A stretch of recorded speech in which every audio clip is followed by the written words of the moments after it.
नमस्कार दोस्तों, मेरे YouTube चैनल पर आपका स्वागत है। दोस्तों, आज मोहिनी मंत्र चापन देवा था।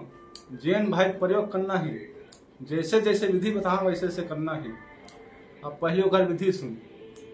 वशीकरण चाहिए तो लड़की के एक ठा फोटो, कारी पीरी चावल, 3 ठा नींबू, 1 ठा नरियर, कपूर, 3 बंगला पान, अत्ता सामान लगी।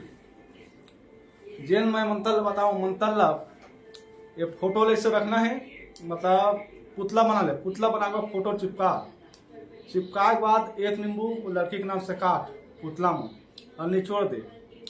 निचोड़े के बाद वो कारी पीरी चावल धर कैसे पुतला मारना है मंत्र पढ़ के। अब मैं ओकर मंत्र बताता हूँ।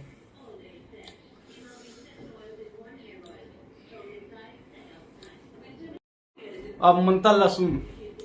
माटी के पोटली नरियल के खोटली, आपन मारे चापन मारे काकर मारे, टूनही टोनहा जधवा पंगनहा के मारे, मोर मारे मुगुरुक मारे, महादेव पर्वती मारे, करू के मनसे के बैगिन बैगा के मारे, मोर मारे से 3 घंटा में वश हो जाए।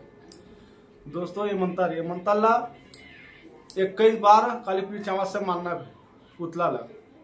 3 घंटा के अंदर कहूँ भी रहा लड़की है वश में हो जाएगी। जय माँ काली।